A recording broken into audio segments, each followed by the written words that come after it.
Hello बच्चों, कैसे हो सारे लोग। तो दोस्तों, जैसा मैंने आपको वादा किया था कि मैं आपको CUET का फॉर्म कैसे भरा जा रहा है, इसके लिए एक वीडियो लेके आऊंगा आपके लिए। CUET का फॉर्म क्या है दोस्तों? CUET का फॉर्म NTA एग्जाम इसका कंडक्ट करवाएगा और इस एग्जाम से आप बहुत ही सारी यूनिवर्सिटीज में BSc के लिए एडमिशन ले सकते हो। यानी कि दिल्ली यूनिवर्सिटी में, यूनिवर्सिटी ऑफ इलाहाबाद में, बहुत सारी यूनिवर्सिटीज में आप एडमिशन ले सकते हो। So apart from JEE and NEET, अगर कोई साइंस बैकग्राउंड में जाना चाहता है, BSc करना चाहता है, तो वो बच्चों के लिए ये फॉर्म बहुत इंपॉर्टेंट है। क्योंकि पहले ऐसा होता था कि सिर्फ बोर्ड के एग्जाम से एडमिशन होता था, लेकिन अभी भाई साहब बोर्ड के एग्जाम से एडमिशन नहीं होगा। सिर्फ बोर्ड के एग्जाम तो आपको देने ही पड़ेंगे, लेकिन साथ साथ में ये वाला एग्जाम भी आपको क्लियर करना पड़ेगा यूनिवर्सिटी में एडमिशन के लिए। चलिए, तो CUET का फॉर्म भरने के लिए आपको क्या करना है, स्टेप बाय स्टेप मैं आपको सारी चीजें बताऊंगा। सबसे कॉमन चीज हम लोग क्या करते हैं, गूगल पे सर्च कर देते हैं। जो भी हमको चाहिए होता है वो गूगल पे सर्च कर देते हैं। तो गूगल पे अगर सर्च कर दोगे आप CUET, तो वो सबसे पहली साइट यही दिखाएगा। मैं साइट का नाम आपको बता देता हूं, CUET.samarth.ac.in। जी हां, समर्थ, CUET.samarth.ac.in। तो वो कुछ ऐसा खुलेगा, ठीक है। मैं आपको थोड़ा साइज बड़ा करके बता देता हूं, कुछ ऐसा खुलेगा वो, ठीक है। CUET.samarth.ac.in। अब ये कुछ ऐसा खुलेगा ना, तो बच्चे इसमें कंफ्यूज हो जाते हैं। अगर यहां पर आप क्लिक करेंगे तो आपको वो नोटिस दिख जाएगा, ये वाला नोटिस जो NTA ने बताया था। जनरल वाले स्टूडेंट्स के लिए 650 रुपए फीस होने वाली है, OBC वाले स्टूडेंट्स के लिए 600 रुपए फीस होने वाली है, और SC ST वाले लोगों के लिए 550 रुपए फीस होने वाली है। ठीक है जी, ये तो आपका फीस के बारे में हो गया। कौन सी लास्ट डेट है, तो लास्ट डेट भाई साहब इसके लिए है, आप देख सकते हो 6 मई इसके लिए लास्ट डेट है। रात के 11:50 तक आप भर सकते हो। 6 अप्रैल से 6 मई तक ये फॉर्म आप भर सकते हो। लेकिन हमें 6 मई तक क्यों जाना है, हम लोग पहले से ही इसको फॉर्म को भर के रखेंगे। चलिए, बहुत अच्छी बात है। तो यहां पर इसको मैं हटा देता हूं, इस पे वापस से आता हूं। तो जनरली ना इस पे क्लिक करते हैं बच्चे और कंफ्यूज हो जाते हैं कि यार अब क्या करें। लेकिन एक्चुअली जो फॉर्म है ना, वो हमारा नीचे है इसमें, ठीक है। एक्चुअली जो हमारा फॉर्म है वो थोड़ा नीचे है इसमें। जब यहां पर आप नीचे आएंगे तो यहां पर आपको दिखेगा न्यू रजिस्ट्रेशन या फिर लॉगिन। आप देख सकते हैं, यहां पर मैं आपको दिखा देता हूं, ये वाली चीज न्यू रजिस्ट्रेशन या फिर लॉगिन सबसे नीचे आपको देखने को मिलेगा। मैं आपको और जूम करके दिखा देता हूं, आपको दिख जाएगा न्यू रजिस्ट्रेशन या फिर लॉगिन, ये वाली चीज। यहां पर सबसे नीचे आपको जाना है और वहां पर क्लिक करना है न्यू रजिस्ट्रेशन या फिर लॉगिन, ठीक है। अच्छा भाई साहब, तो अगर आप न्यू रजिस्ट्रेशन या लॉगिन पे जाएंगे तो कुछ ऐसी आपको ये दिखेगा, डाउनलोड इंफॉर्मेशन बुलेटिन। इस पे आपको क्लिक नहीं करना है, नीचे जाना है। ये सारी कंडीशंस बता रहा है, ठीक है, कि भाई क्या क्या आपको डालना पड़ेगा, वो सारी चीजें मैं बताऊंगा। तो यहां पर इन्होंने ना डॉक्यूमेंट्स लिखे हुए हैं, मैं आपको एक बार फिर से बता देता हूं कि कौन कौन से डॉक्यूमेंट्स रिक्वायर्ड रहेंगे, ठीक है। सबसे पहला इन्होंने बोला है कि भाई रीसेंट फोटोग्राफ, कलर में भी हो सकती है, ब्लैक एंड व्हाइट में भी हो सकती है। 80% फेस दिखना चाहिए विदाउट मास्क, मास्क वगैरह नहीं होना चाहिए। अभी कुछ स्टूडेंट्स ने मुझे कमेंट किया था कि हम बुरके में फोटो डाल सकते हैं क्या, तो भाई बिल्कुल नहीं डाल सकते हो। आपकी फेस जो है वो दिखनी चाहिए, एटलीस्ट 80% फेस जो है वो उस फोटोग्राफ में विजिबल होना चाहिए, ठीक है। जो फोटोग्राफ है वो JPG या फिर JPEG फॉर्मेट में होना चाहिए। वो आप जहां पर फॉर्म भरवाने जाएंगे वो आप अपना सारी चीजें वो कर देगा। साइज ऑफ फोटोग्राफ जो है वो 10 KB से 200 KB में होना चाहिए, और सिग्नेचर का साइज जो है वो 4 KB से 30 KB में होना चाहिए। ऑल्दो इन सब चीजों से आपको कोई मतलब नहीं है, आप जिससे फॉर्म भरवाएंगे वो सारी चीजें अपने आप इसमें कर देगा, ठीक है भाई। अब कैटेगरी सर्टिफिकेट यहां पर जरूरी है। बहुत सारे बच्चों का ये कमेंट आया था, सर कैटेगरी सर्टिफिकेट का क्या करना है। तो कैटेगरी सर्टिफिकेट बहुत जरूरी है अगर आप रिजर्वेशन के लिए अप्लाई कर रहे हैं, यानी कि SC ST या OBC वाला रिजर्वेशन अगर आप चाहते हैं कि सरकार आपको दे, तो उसके लिए आपको कैटेगरी सर्टिफिकेट डालनी पड़ेगी। और वो कैटेगरी सर्टिफिकेट अगर आपने नहीं बनवाई है तो अभी बनवा लो, जल्दी से जल्दी कैटेगरी सर्टिफिकेट बनवा लो, नहीं तो बहुत दिक्कत हो जाएगी, ठीक है। और उसका साइज 50 KB से 300 KB के बीच में होना चाहिए। अगेन कोई इसमें दिक्कत नहीं है। तो कैटेगरी सर्टिफिकेट वाले चीज में बहुत सारे बच्चे अटकने वाले हैं, तो मैं आपको फिर से बता रहा हूं, कैटेगरी सर्टिफिकेट आप बनवा लो। जिन्होंने नहीं बनवाई है अभी अप्लाई कर दो, 5-6 दिन में, 1 हफ्ते में वो बन जाती है, तो भी आप लास्ट डेट से पहले फॉर्म भर पाओगे। चलिए, बहुत ही बढ़िया भाई।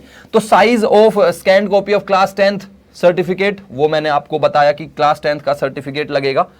उसके साथ साथ में अगर कुछ PWBD वाली सर्टिफिकेट रहती है, जो फिजिकली हैंडीकैप लोग होते हैं उनको बहुत ज्यादा रिजर्वेशन मिलता है, तो उनके लिए भी उनकी सर्टिफिकेट जो है वो बहुत ही ज्यादा जरूरी रहेगी। ठीक है भाई, तो ये डॉक्यूमेंट्स हो गए अपने। अब उसके बाद में इन्होंने बोल रहा है कि भाई हाँ नकल करते पकड़े गए तो ये कर देंगे वो कर देंगे, वो तो सब लोग बोलते हैं ऑब्वियसली, और करनी भी नहीं अपने को। फिर ये फीस के बारे में बोल रहा है, तो फीस मैंने बताया जनरल वाले स्टूडेंट्स के लिए 650 रुपए, OBC वाले के लिए 600, और SC ST PWBD और थर्ड जेंडर के लिए 550 रुपए है। अगेन ठीक है, कोई दिक्कत नहीं है, ये सारी चीजें हम लोग देख चुके हैं। अब उसके बाद में हम लोग जैसे जैसे इसमें नीचे जाएंगे, आपको क्या करना है, ये बोलना है कि I have downloaded the information bulletin, इस पे क्लिक करना है और यहां पर जाना है। देखो अगर आप डायरेक्टली इस पे क्लिक करोगे तो वो नहीं करेगा प्रोसीड, पहले आपको यहां पर क्लिक करना पड़ेगा, तो ये ग्रीन दिखाने लगेगा और फिर यहां पर हम कर देते हैं प्रोसीड, तो हमको कुछ ऐसा दिखेगा। अब मैं आपको बताता हूं कि यहां पर डिटेल्स क्या क्या भरनी है और उसके बाद का क्या प्रोसीजर होगा। चलिए, तो डिटेल में आपको सारी डिटेल्स भरनी है, तसल्ली से भरनी है, आराम से भरनी है। 2 घंटे का टाइम इसमें लगेगा, लेकिन 2 घंटे आपको देने पड़ेंगे इसमें, ऐसा नहीं कि जल्दी जल्दी में आप इसको भरो। तो आपको सबसे पहले अपना नाम लिखना है, नाम वही वाला लिखना है जो क्लास 10th की मार्कशीट में था। ठीक है, आप आई होप कि आप इसको देख पा रहे हो। मैं थोड़ा इसको और जूम कर लेता हूं, थोड़ा और जूम कर लेता हूं। ठीक है, ये वाला अभी आई थिंक आप इसको बहुत आराम से देख सकते हो। देखो, तो कैंडिडेट्स नेम, सबसे पहले आपको नेम भरना है। नेम वही वाला भरना है जो क्लास 10th की मार्कशीट में है। क्लास 10th की मार्कशीट में जो आपका नाम है एग्जैक्टली वही नाम आपको यहां पर भरना है, नहीं तो अगेन दिक्कत हो जाएगी। उसके बाद में father's name, again class 10th की मार्कशीट में देखोगे तो फादर्स नेम रहता है, वहां पर ये भरना है। Mother's name, again class 10th की मार्कशीट में ये तीनों चीजें तो रहती हैं, तो सेम टू सेम वो भरनी है।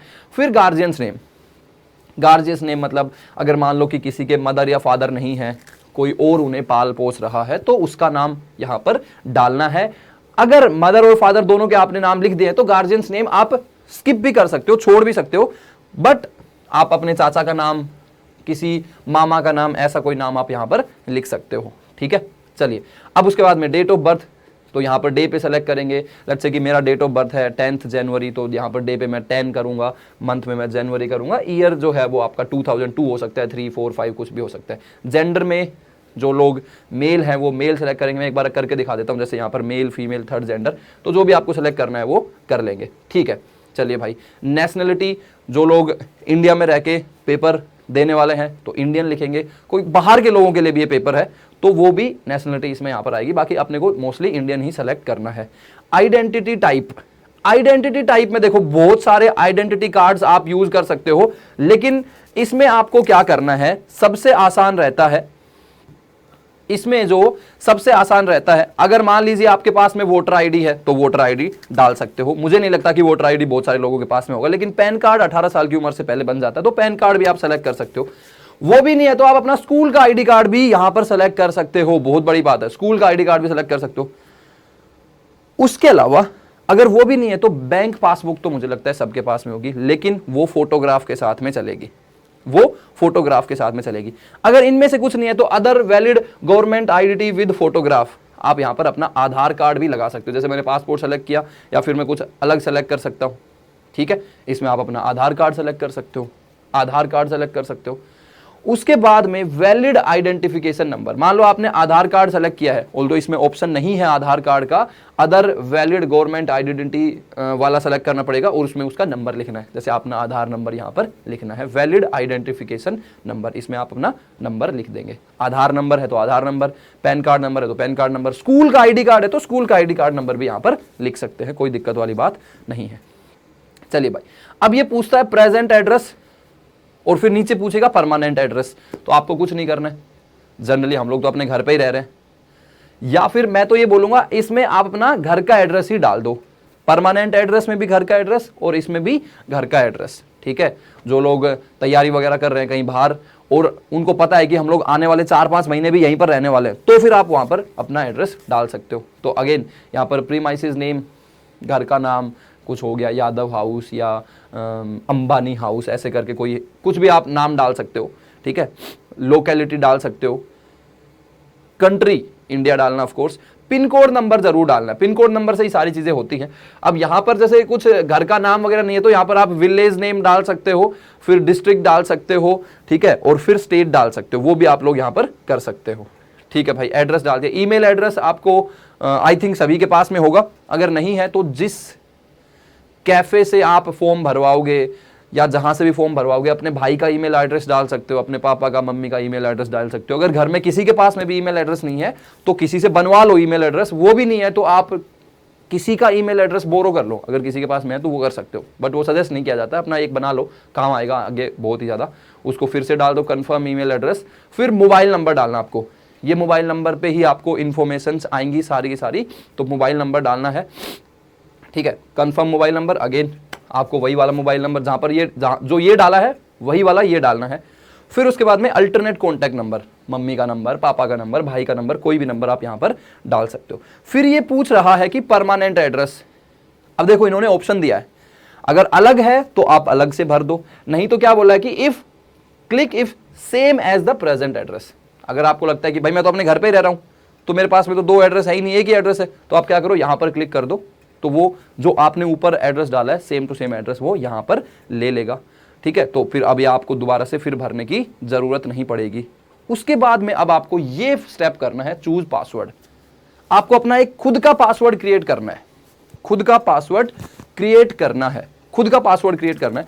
पासवर्ड के लिए इन्होंने बताया है कि 8 से 13 के बीच में कैरेक्टर होने चाहिए, एक स्पेशल कैरेक्टर होना चाहिए, एक अपर केस कैरेक्टर, एक lower case, upper case character मतलब कैपिटल में, जैसे मैं आपको बताता हूं, जैसे ये है इंटर पासवर्ड। तो अब जैसे मान लो आपको पासवर्ड डालना है तो मैं क्या करता हूं, जनरली आपको एक शुरू वाला कैपिटल ले लो, मान लो क्यू ले लिया मैंने, फिर बाकी सारे ऐसे ले लो WERTYUIOP, और भाई एक स्पेशल कैरेक्टर भी लेना है तो स्पेशल कैरेक्टर मतलब @ लेते हैं जनरली लोग, तो @ और फिर भाई आप ले लो मान लो 1 2 3 ले लो, 1 2 3 ऐसे करके, तो 8 से 13 के बीच में ऐसा आपका एक पासवर्ड जनरेट हो जाएगा। इस पासवर्ड को लिख लेना भाई, लिख लेना, कहीं फोटो खींच लेना, अपने मम्मी को बता देना, पापा को बता देना। जनरली ऐसा होता है कि हाँ मेरे को तो याद रहेगा और फिर लोग भूल जाते हैं इसको, तो फिर बहुत दिक्कत होती है, वो फिर से मोबाइल नंबर पे OTP वगैरह भेजेगा, तो उस लफड़े में अपने को पढ़ना नहीं है, इसको लिख लेना, खुद को जनरेट करना है लेकिन लिख लेना। जनरली जो लोग पासवर्ड डालते हैं ना वो बोलते हैं कि ये पासवर्ड एक्सेप्ट नहीं कर रहा है, वो इसीलिए नहीं कर रहा है क्योंकि आप कई बार कैपिटल में कोई लेटर नहीं डालते हो, कई बार स्मॉल में नहीं डालते हो, कई बार @ वगैरह नहीं डालते हो। तो मैं क्या बोल रहा हूं, मैं तो ऐसा करता हूं, मतलब ऑल्दो ये बताना नहीं चाहिए, मैं ऐसा करता हूं कि जैसे ये कैपिटल वाला क्यू ले लिया और फिर सारे इधर वाले WERTYUIOP @ भाई क्या @ और 1 2 3 कर दिया या 1 2 कर दिया, ऐसे 1 2 3 ऐसे कर दो, ठीक है। और फिर जो पासवर्ड आपने यहां डाला है वही का वही पासवर्ड यहां पर डाल दो। देखो अब जैसे इस तरह का कुछ आपको दिखाएगा, password within 8 characters should contain at most 13 characters. मुझे लग रहा है मैंने ज्यादा ले लिया, 1 2 3 4 5 6 7 8 9 10 11 12 13 14 15 ले लिया, तो भाई ठीक है 1 2 3 को हटा दो, चलो मान लो 1 2 3 को हटा देते हैं, और फिर वैसा का वैसा आपको सेम टू सेम पासवर्ड यहां पर डाल देना है। पासवर्ड आप अपनी मर्जी का रखो, एक कैपिटल में होना चाहिए, एक @ वगैरह होना चाहिए और नंबर भी होना चाहिए। लेकिन मैं क्या बोल रहा हूं, इसको याद रखो, इसकी फोटो क्लिक करके कहीं पर अपने पास में रख लेना, सुरक्षित रख लेना, नहीं तो दिक्कत हो जाएगी। चलो ठीक है। फिर सिक्योरिटी क्वेश्चन, ये भी पूछते हैं बच्चे कि ये क्या डाले, तो आप इसको सेलेक्ट तो करके देखो, तो वो पूछता है आपसे कि यार कोई आपका ये सिक्योरिटी क्वेश्चन कई बार ना आपसे पूछ लेगा बाद में, तो आप सिक्योरिटी क्वेश्चन जो भी यहां पर डाल रहे हो वो याद रखो कि मैंने क्या डाला है। जनरली लोग पहले डाल देते हैं what is your favourite book, what is your favourite book, और फिर एंटर सिक्योरिटी आंसर, तुमने बोल दिया कि भाई मुझे लेट्स से कि 10th क्लास की मैथ्स वाली NCERT मुझे बहुत पसंद थी, तो 10th मैथ्स NCERT ऐसे करके आपने सेव कर लिया। लेकिन इसमें ना इंपॉर्टेंट बात यह है कि ये क्वेश्चन वैसे ज्यादा इंपॉर्टेंट नहीं है, लेकिन आपको याद होना चाहिए कि आपने क्या डाला यहाँ पर, what is your favourite book और उसका आंसर क्या लिखा था आपने, ठीक है, वो आपको याद होना चाहिए, ठीक है, ऐसे कर लेंगे। फिर उसके बाद में सिक्योरिटी पिन कुछ नहीं है, जो यहाँ पर ये नंबर दिखता है बस वही यहाँ पर डालना होता है। ये थोड़ा अजीब सा टेढ़ा मेढ़ा देते हैं, तो वो टेढ़ा मेढ़ा अपन यहाँ पर डाल देंगे, ठीक है। जैसे ये है, ये मुझे दिख रहा है X दिख रहा है कैपिटल में, फिर I दिख रहा है स्मॉल में, फिर K दिख रहा है स्मॉल में, F दिख रहा है स्मॉल में, फिर P, फिर I और फिर X, ठीक है। तो ऐसे करके ये सिक्योरिटी पिन हम लोग डाल देंगे और लास्ट में सबमिट कर देंगे। समझ में आ गया? तो यहां पर फिर सबमिट कर देंगे। अब इसके बाद में क्या होगा इसका मैं आपको बताता हूं, ठीक है? सबमिट क्या होगा इसके बाद का मैं आपको बताता हूं। चलिए, तो भाई जैसे ही आप सबमिट करेंगे तो जो भी आपने डिटेल्स भरी होगी, जैसे ही सबमिट करेंगे कुछ आपको ऐसा दिखेगा, ऐसा इंटरफेस आ जाएगा। यहां पर सेव पासवर्ड है तो यहां पर आप सेव कर सकते हो, वैसे कोई दिक्कत नहीं है, कोई बहुत ही करोड़ों का नुकसान नहीं हो जाएगा। मैं जूम करके बता देता हूं आपको। तो ये आप सेव पासवर्ड कर लो, ठीक है? सेव कर लिया आपने तो कुछ ऐसा आपको दिखेगा, जो भी आपने डिटेल्स वगैरह भरे हैं वो सारे यहां पर आ जाएंगे। ऐसे आप इसको थोड़ा मैं आपको जूम करके दिखा देता हूं, ठीक है? ऐसे कुछ आपको इंटरफेस दिखेगा, ऐसे जो डिटेल्स वगैरह भरी है, प्रेजेंट एड्रेस और ये सारी चीजें आपको वो दिखाएगा, ठीक है? चलो, सिक्योरिटी क्वेश्चन नहीं दिखाएगा, अगेन कोई दिक्कत नहीं है। अब आपको बताएगा कि particulars checklist to be verified, वो बोलेगा कि भाई एक बार फिर से चेक कर लो, ठीक है? तो आपको क्या करना है, उस पे सब में ग्रीन ग्रीन ग्रीन ग्रीन मतलब सब पे क्लिक कर देना है, कोई दिक्कत नहीं कि हाँ भाई मैंने चेक कर लिए हैं। तो वो ऐसे ऐसे बोलेगा। फिर अगर आपको लग रहा है कि यार मैंने कोई इन्फॉर्मेशन ना गलत भर दी है, तो आप यहां पर एडिट रजिस्ट्रेशन डिटेल्स पे जाके दोबारा से उसको करेक्ट कर सकते हो। एक बार ही मौका मिलेगा आपको एडिट करने का। उसके अलावा अगर आप नहीं करते हो तो फिर कुछ ऐसा आपको इस पे क्लिक करना है कि submit and send OTP to mobile. जो मोबाइल नंबर आपने डाला था उसी पे ओटीपी आएगा कंफर्म करने के लिए। तो मैं क्या करता हूं, एक काम करता हूं कि submit and send OTP to mobile, ठीक है? तो please verify your details if you want to proceed, click okay else click cancel. अभी फिर से बोल रहा है वो कि भाई देख लो एक बार, अपनी डिटेल्स वेरीफाई कर लो, है ना? बाद में मत बोलना, बाद में रोना मत कि यार ये डिटेल खराब हो गई, वो खराब हो गई। तो बोलोगे हाँ भाई ठीक है मैंने तो कर लिया है, ओके, और फिर ये ऐसा कर देगा। तो बोलेगा कि a verification code has been send to your mobile number this. जैसे ये मतलब ये मैंने मोबाइल नंबर अपना डाला था, तो मैं देख लेता हूं एक बार। देखो मेरे पास में ओटीपी आ गया है। क्या आया है भाई? 232,096, ठीक है? तो मैं क्या करूंगा, वो बोलेगा कि रिव्यू पेज एंटर ओटीपी, हाँ ठीक है।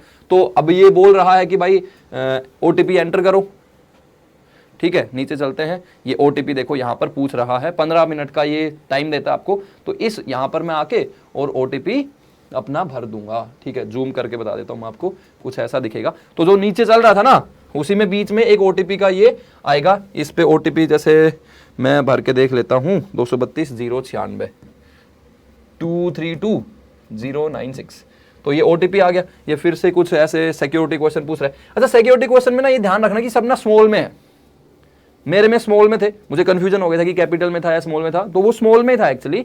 तो आप स्मॉल में ही सब भरना, है ना? नहीं तो वो बार बार आपको परेशान करता रहेगा। CH ये क्या है? V है मुझे लग रहा है, पहले V है, पहले V फिर U और फिर PUA। मान लो आपको बहुत ही अजीब सा लग रहा है, बहुत ही टेढ़ा मेढ़ा, आपको समझ नहीं आ रहा, तो उसी पे क्लिक कर दो तो वो अगला दे देगा कि भाई ठीक है तुम्हारे पास दूसरा ऑप्शन है, ठीक है? एक बार सबमिट कर देते हैं अपन। हाँ ये सही है, क्लिक कर दिया इसने, तो ऐसा आपका ये आ गया। तो मतलब आपका ये स्टेप जो है वो पूरा हो चुका है।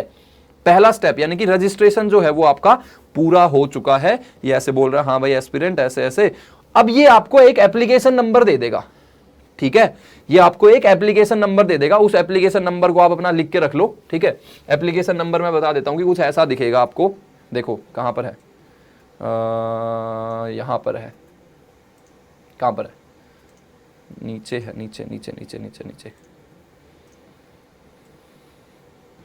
हाँ, बोल रहा है कि भाई ये आपका एप्लीकेशन नंबर, जैसे मैंने एक खुद से ही कर दिया, तो ये आपका एक एप्लीकेशन नंबर है। And your application status is not submitted, not submitted. चलो कोई बात नहीं है। तो अब नीचे आओ, बोलो कि ठीक है भाई कंटिन्यू करते हैं, कंटिन्यू एप्लीकेशन फॉर्म।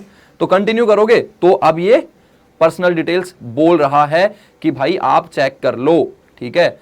अब यहां पर बोलेगा तो आपका नाम तो ठीक है, जैसे मैंने तेजवी डाल रखा है। डेट ऑफ बर्थ भी जैसे मैंने ऐसे डाल दी, जेंडर में मेल डाल दिया, नेशनलिटी इंडियन डाल दी।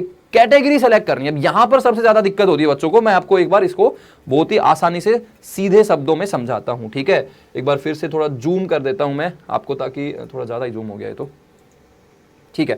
तो कैटेगरी में जो लोग रिजर्वेशन के लिए अप्लाई कर रहे हैं, जैसे कोई ST के लिए है, SC में है, EWS है, इकोनॉमिकली वीक सेक्शन, तो 10% रिजर्वेशन होता है। जनरल में है तब तो कोई दिक्कत ही नहीं है, जनरल में है तब तो कोई दिक्कत ही नहीं है। लेकिन अगर वो कोई कैटेगरी में है, जैसे मान लो कि कोई OBC में है, तो उसने OBC डाल दिया, ठीक है? फिर बोल रहा है कि भाई अगर आप PWBD मतलब फिजिकली हैंडीकैप है, तो वो फिजिकली हैंडीकैप में डिसेबिलिटी 40% से ज्यादा होगी, मतलब आपके पास में सर्टिफिकेट है, तो भाई आप वो रिजर्वेशन ले सकते हो कि तो बोलते हैं कि चलो नहीं हूं मैं तो नॉर्मल हूं। वैसे बहुत सारे लोग, बहुत कम लोग होते हैं जो थोड़े होते भी हैं तो वो यस करते हैं यहाँ पर, ठीक है। आपने नो कर दिया, फिर वो डिटेल्स वगैरह बताया। फादर्स क्वालिफिकेशन इसमें डाल देनी है आपको, ठीक है, कि फार्मर है, कुछ भी है, ठीक है। लेट्स से कि भाई मेरे पापा ने 10th क्लास किया है। ऑक्यूपेशन की भाई एग्रीकल्चर में है, ठीक है। मदर्स नेम बिमला है, मदर्स क्वालिफिकेशन की चलो ठीक है भाई 10वीं करी है मेरे मम्मी ने, मदर्स क्वालिफिकेशन बोलते हैं कि भाई एग्रीकल्चर में है। गार्जियन के नेम आपने डाल दिया। एनुअल फैमिली इनकम, ठीक है, तो भाई आप इसमें जो आपकी फैमिली इनकम है वो यहाँ पर डाल सकते हो भाई। 1 लाख से 2 लाख है, 2 लाख से 3 लाख है। चलो मैं बोल देता हूँ कि यार मैं तो बहुत ही गरीब हूँ, तो 4 लाख से 5 लाख हम सारे लोग मिलके कमा पाते हैं, ठीक है। आर यू ट्विन, पूछ रहा है कि भाई तुम ट्विंस तो नहीं हो, कहीं पेपर का फॉर्म तुमने भरा, तुम्हारा भाई पेपर देने आ जाए, बोलना कि भाई नहीं नहीं नहीं हम ट्विंस नहीं है, ऐसी कोई दिक्कत नहीं है। फिर बोलेगा डोमिसाइल स्टेट, तो आप जो स्टेट के हो वो भर देना। डोमिसाइल स्टेट, अब यहां पर थोड़ा सा कंफ्यूजन हो सकता है। कुछ बच्चे क्या है अपने होम स्टेट से किसी दूसरे स्टेट में जाते हैं पढ़ने के लिए, तो डोमिसाइल मतलब जहां पर आप रहते हो, जहां पर आपका एड्रेस है, परमानेंट एड्रेस है, तो वो वाला एड्रेस आपको यहां पर डोमिसाइल स्टेट में डालना है। जैसे मान लो कोई बच्चा की बिहार का है और कोटा में रह रहा है, तो वो बिहार डालेगा यहाँ पे, ठीक है ना, कोटा नहीं डालना, राजस्थान नहीं डालना है। जैसे मान लो मैं हरियाणा का हूं तो मैं हरियाणा डालूंगा, भले ही मैं चाहे मुंबई में पढ़ाई कर रहा हूं, ठीक है, तो वो कोई दिक्कत नहीं है, ठीक है। फिर यो आर यू डायबिटिक, डायबिटिक मतलब क्या तुमको डायबिटीज है, यार ये कैसे कैसे सवाल पूछ रहे, तो बोला नो भाई मेरे को तो नहीं है ऐसे। प्लेस ऑफ रेजिडेंस, तो बोलना कि भाई मैं गाँव में रहता हूँ, चलो रूरल है। तो मोड ऑफ प्रिपरेशन, कि भाई आपने प्रिपरेशन कैसे करी, तो बोलना यार मैंने तो खुद से करी है, मैंने तो कोचिंग वोचिंग करी नहीं कुछ, मैंने खुद से पढ़ाई करी है, ठीक है। Mode of study in qualifying examination, medium, बोला कि मीडियम कौन से मीडियम में पढ़ाई करी आपने, तो जनरली इंग्लिश मीडियम ही रखते हैं लोग बाग, 12th में इंग्लिश मीडियम से करी रहती है। बाकी अगर आपके पास आपने किसी और मीडियम में, हिंदी मीडियम में करी है, गुजराती मीडियम में करी है, उसमें भी कर सकते हो, मैंने बोला इंग्लिश मीडियम में करी है, ठीक है। फिर ये प्रेजेंट एड्रेस फिर से ये बोल रहा है, तो आपने भर चुके हैं। और फिर वो बोल रहा है परमानेंट एड्रेस, तो आप कर दो click if the same, if same as present address, तो फिर उसमें वापस से प्रेजेंट एड्रेस वाला ही आ जाएगा। अब यहां पर बात करते हैं, are you do you belong to below poverty line, BPL से नीचे हो क्या आप, तो अगर आप हो तो भाई आप रख दो, नहीं हो तो मत रखो। तो मैंने बोला कि नहीं नहीं यार मैं तो बीपीएल से नीचे नहीं हूं, हम ठीक ठाक कमा लेते हैं, ठीक है। Are you Kashmiri migrant, Kashmir का मुद्दा चल रहा है, तो बोला नहीं यार मैं तो नहीं हूं, अगर कोई है तो वो भर सकता है। वार्ड ऑफ डिफेंस, कोई आपके पापा आर्मी वगैरह में है, तो मैंने बोला कि नहीं नहीं नहीं है, वैसे मेरे पापा आर्मी में है लेकिन अभी सिंप्लिसिटी रखने के लिए नहीं है, ठीक है। Claim for NCC quota, NCC वाले बच्चों को भी कोटा मिलता है, तो जो बच्चे एनसीसी है वो इसमें यस करेंगे, लेकिन मोस्टली नो कर देंगे, ठीक है। क्लेम फॉर स्पोर्ट्स कोटा, जिन्होंने स्पोर्ट्स में नेशनल वगैरह खेला है, कोई सर्टिफिकेट है उनके पास में, तो वो बोलेंगे कि हाँ मैं स्पोर्ट्स कोटा लेना चाहता हूँ, लेकिन लेट्स से कि हम लोग बोल देते नहीं है। Are you a ward of university employ, कोई यूनिवर्सिटी में प्रोफेसर है, उनके बेटों को भी थोड़ा कोटा मिल रहा है, तो बोलना कि नहीं यार मैं तो नहीं हूँ, अगर हो तो भर देना भाई, अच्छी बात है। तो यहाँ पर कर देंगे सेव, ठीक है। तो अपना पर्सनल डिटेल्स आ चुकी हैं, पर्सनल डिटेल्स आ चुकी हैं, ठीक है। थोड़ा इसको रीसेट कर लेते हैं, मैं देख लेता हूँ क्या है। हाँ, एप्लीकेशन फॉर्म फिर कुछ ऐसा आपको दिखने लग जाएगा। फिर उसके बाद में आपको जाना है और एजुकेशन डिटेल्स अपनी भरनी है। तो नीचे चलो, ठीक है, कोई दिक्कत नहीं है, जो जो इन्होंने फॉर्म करी थी वो कर दी है। और आप बोलते हैं कि चलो नेक्स्ट सेक्शन में चलते हैं, ठीक है। अब नेक्स्ट सेक्शन में जो आपका करना है वो सारी की सारी चीजें बाद में होंगी, वो सारी की सारी चीजें बाद में होंगी, ठीक है। 12th वाली चीजें, और ये फिर इसमें सारी चीजें भर देंगे, तो इसका मैं आपको अलग से एक वीडियो बना के बताऊंगा, ठीक है। चलो ठीक है, तो जो ये एक्चुअली ये जो दूसरा जो फॉर्म है ना, उसमें वो बेसिकली स्कूल की डिटेल्स पूछ रहा है। तो 10th क्लास के भी आपको अपने रोल नंबर डालने पड़ेंगे, 12th वाले भी डालने पड़ेंगे, जो जो उसमें स्कूल पूछा है, स्टेट पूछा है, डिस्ट्रिक्ट पूछा है, पिन कोड पूछा है, वो सारी सारी चीजें अपन यहाँ पर डाल देंगे, ठीक है। तो कुछ ऐसा आपको सबमिट करने पर ऐसा मिलेगा, इसको भी सेव करके रख लो, ठीक है। और फिर आप इसमें ये देख रहा है, बोल रहा है भाई कि देख लो पीछे वाले सेक्शन पे जाना है, या फिर एजुकेशनल फॉर्म को आपको अपडेट करना है, मतलब आपने कोई गलती कर दी आपको लग रहा है तो आप वैसे कर लो, नहीं तो फिर प्रोसीड टू नेक्स्ट सेक्शन। चलो नेक्स्ट सेक्शन पे चलते हैं, ठीक है। अब आपको यहाँ पर यूनिवर्सिटी का नाम सेलेक्ट करना है और प्रोग्राम का नाम सेलेक्ट करना है। यूनिवर्सिटी बहुत सारी है, चलो एक बार सेलेक्ट कर लेते हैं, मैं आपको थोड़ा जूम करके दिखा देता हूँ, आपको अगर नहीं दिख रहा होगा, हाँ ठीक है, ये करना है। तो जैसे मान लो आपको यार इतनी सारी यूनिवर्सिटीज़ हैं, देख रहे हो तुम, इतनी सारी यूनिवर्सिटी, जैसे मतलब जनरली लोगों का रहता है कि भाई दिल्ली जाना है, दिल्ली जाना है, तो दिल्ली यूनिवर्सिटी में अपन एक बार करने की कोशिश करते हैं कि यार चलो मैं भी दिल्ली यूनिवर्सिटी में एडमिशन लेता हूँ। तो दिल्ली यूनिवर्सिटी में भाई अपना ये कहाँ पर है, अंबेडकर यूनिवर्सिटी दिल्ली मान लो मैंने इसमें डाल दिया, तो फिर वो बताएगा कि भाई कौन से प्रोग्राम में एडमिशन लेना है। समझ रहे हो, इतने सारे प्रोग्राम्स है, बीए, बीएससी, बीकॉम, सबको देना पड़ेगा, सबको मतलब साइंस वालों को, कॉमर्स वालों को, आर्ट्स वालों को, सबको देना पड़ेगा। जैसे उसमें जो भी है, जैसे मान लो मेरे को बीए करना है तो ठीक है, मैंने बैचलर ऑफ आर्ट्स यहाँ पर डाल दिया, ठीक है, तो भाई मैंने ऐड कर दिया इसको। अब यहां पर आप और भी डाल सकते हो, ठीक है, यूनिवर्सिटी नेम जैसे ये बोल रहा है, प्रोग्राम नेम ये बोल रहा है, और मैंने कर दिया यहां पर यूनिवर्सिटी प्रोग्राम सिलेक्शन प्रीव्यू, ठीक है, ठीक है। अब हम लोग बोलते हैं चलो हम लोग आगे चलते हैं, प्रोसीड टू नेक्स्ट सेक्शन। अब यहां पर टेस्ट पेपर सब्जेक्ट सिलेक्शन, तो यहां पर आपको खुद को बताना पड़ेगा कि भाई तुम कौन सा वाला टेस्ट देने वाले हो, ठीक है। तो फर्स्ट स्लॉट में आपको 1 language, domain specific subject, general test, ये 3 होंगे, ठीक है। सेकंड स्लॉट में ये वाले टेस्ट होंगे, ठीक है। तो इसमें आपको एक लैंग्वेज वाला टेस्ट भी देना पड़ेगा, सिलेक्शन फॉर फर्स्ट स्लॉट। जैसे लैंग्वेज के लिए मान लो आपको इंग्लिश का लैंग्वेज में आप देना चाहते हो या हिंदी में देना चाहते हो तो 101 कर दिया। डोमेन स्पेसिफिक सब्जेक्ट, तो आपने जो सब्जेक्ट्स पढ़े हुए हैं उसके हिसाब से आप अपना सब्जेक्ट सेलेक्ट कर सकते हो। जैसे मान लो कि मैं चाहता हूँ कि क्योंकि आप बीए करना चाहते हो ना, तो उसके हिसाब से, या फिर चलो मान लो मैं बोलता हूँ कि केमिस्ट्री मैंने अच्छा है मेरा, केमिस्ट्री कर लेता हूँ, और फिर दूसरा मैं बोलता हूँ कि चलो यार केमिस्ट्री तो अच्छा है मेरा, एक मैं फिजिक्स कर लेता हूँ, ठीक है, तो फिजिक्स मैंने कर लिया। Do you want to apply for general test section 3, general test section 3, तो बोल दो कि यार हाँ कर देंगे, ठीक है। अब टेस्ट पेपर एडिशनल लैंग्वेज, तो एडिशनल लैंग्वेज भी आपको एक सेलेक्ट करनी पड़ेगी, इंग्लिश के अलावा एक और लैंग्वेज सेलेक्ट करनी पड़ेगी। तो ये एक्चुअली ना आपके जो 12th वाले जो पेपर आपने दिए ना वही वाले पेपर है बेसिकली।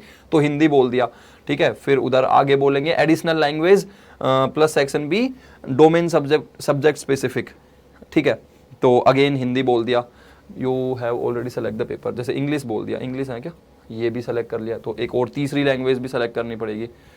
ओ भाई तीसरी मान लो आपने क्या सेलेक्ट करेंगे, कोई आपका जो लोकल लैंग्वेज है वो आप सेलेक्ट कर सकते हो, ठीक है, जैसे ये सेलेक्ट कर लिया।